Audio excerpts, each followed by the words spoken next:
welcome to part 2 of the car boot retro game hunt. I'm going to tell you guys what I paid for this lot in part 1 versus what it's worth taken on averages of sold listings on eBay. Also, £1 each on these. Will they work? Let's find out.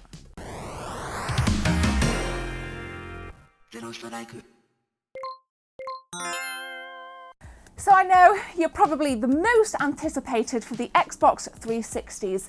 Just to reiterate, these are original Xbox 360 consoles and they were just dumped in the grass as you saw in part 1. It'll be linked in the cards if you've missed it. I urge you to go and check it out. And they were just dumped on the grass. And I asked the guy right at the end of the car boot what he'd take for them both. This one actually has a hard drive on it. I can't actually take this off. It's very difficult to kind of maneuver. This one actually looks more battered and bruised out of the two. But here's the footage we're going to cut to my iPhone. So the audio is going to be slightly different and it'll be a little bit darker, but you'll see if these work now. Okay, we're about to test it. Sorry if it's a bit dark, I'm filming on my phone. We have power. I know it's the right HDMI cable because I just took it out my Xbox One. I bet it didn't work. £1. No. No way! Shut up! £1! That cost me £1! No way! No way! Oh no! I gotta sign this person out, whoever it is, but no way! I paid £1 for it and it works. Shit. Right, let's try the other one, which is right here. This has a hard drive on it. I need to plug in a controller and just kind of reformat this entire thing. £1! Will the next one work? Let's find out. So actually, I've just reformatted it. Oh, there's a cat hair floating around. Lovely. I just kind of stuck in a wired controller. Oh my God, I don't actually believe it works. I'm going to actually try a game. We're going to, I'll chuck any game in, but as you guys can see, I have formatted it now. There's like nothing on it. But let's try a game, because obviously the lens might not work. So I chucked in Splatterhouse, and let's give it a rest. Is it going to work? Of course it's going to work. It's literally on. No way. It fucking works. I cannot wait to try the next one, guys. £1. Don't forget, we're going to check out on eBay what this is worth versus what I paid, as well as all the games that I picked up in part 1. Okay, we're in. There's the first. Here's the second. Splatterhouse I've just put in. We have power. Will it work?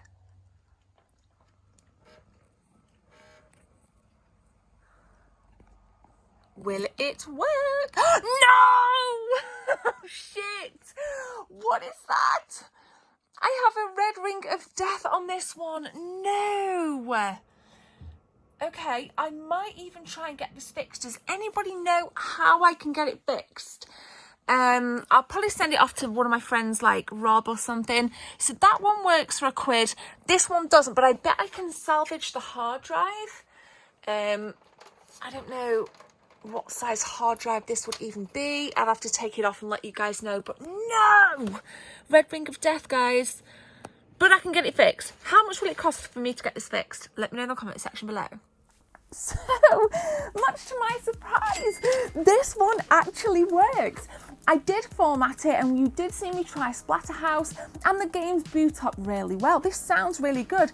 And I thought this would have been the one that didn't work because I don't know if you can hear that, but there's a slight rattle suggesting there's a bit of plastic floating about in here somewhere. Now, I do know a chap locally that should be able to fix this for me. What I'm going to do with it, I'm not entirely sure.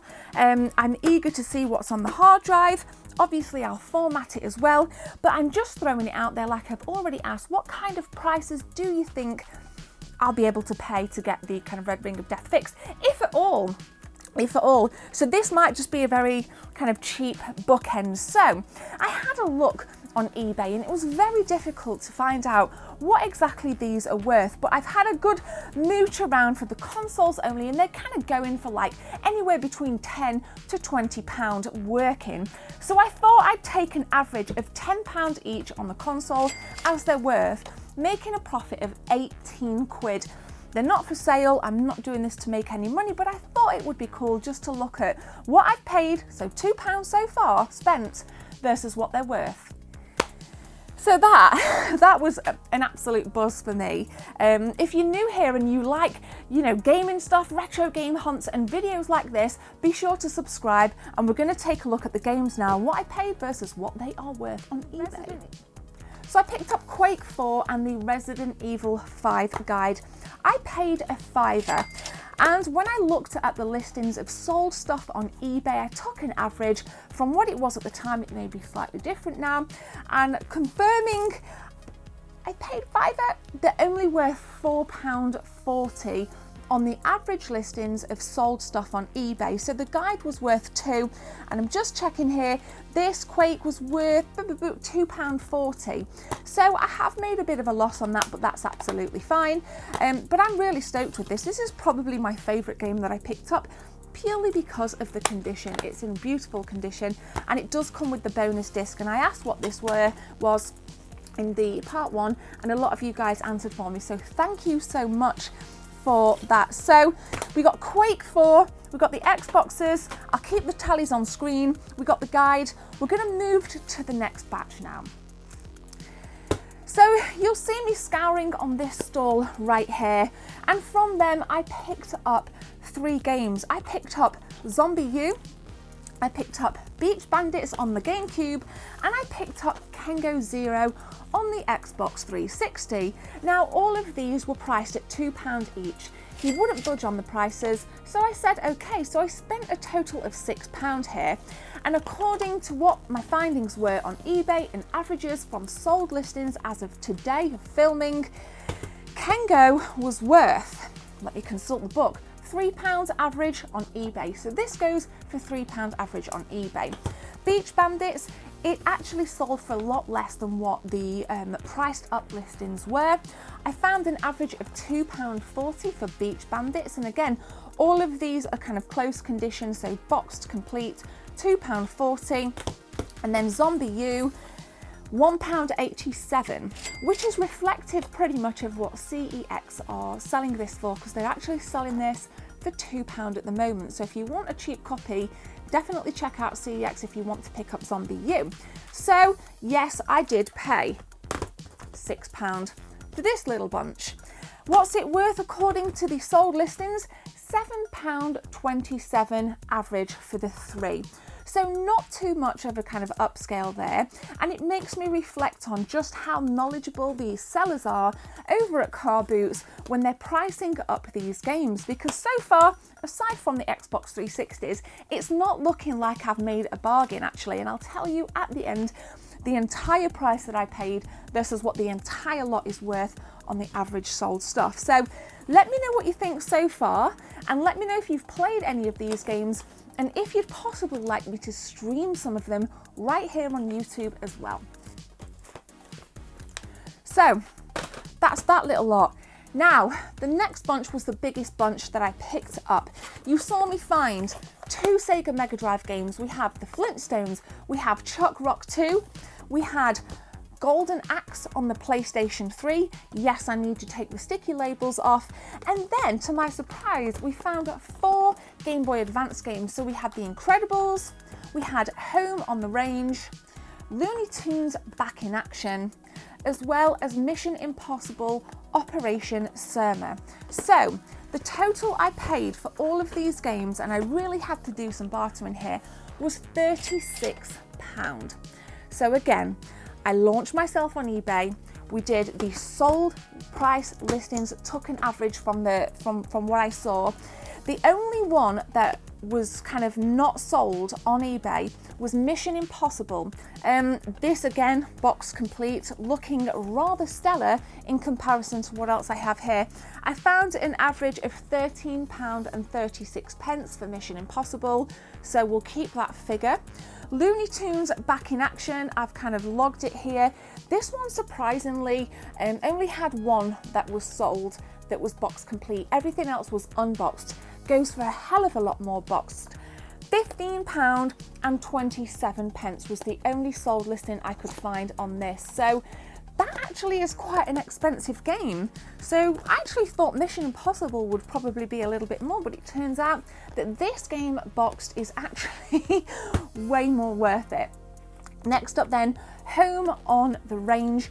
I said in part one that I'd never played this game, but Home on the Range, average sold listings was £13.28.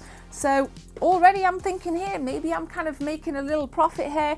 And then The Incredibles, not the best, probably took a little bit of a loss on this one.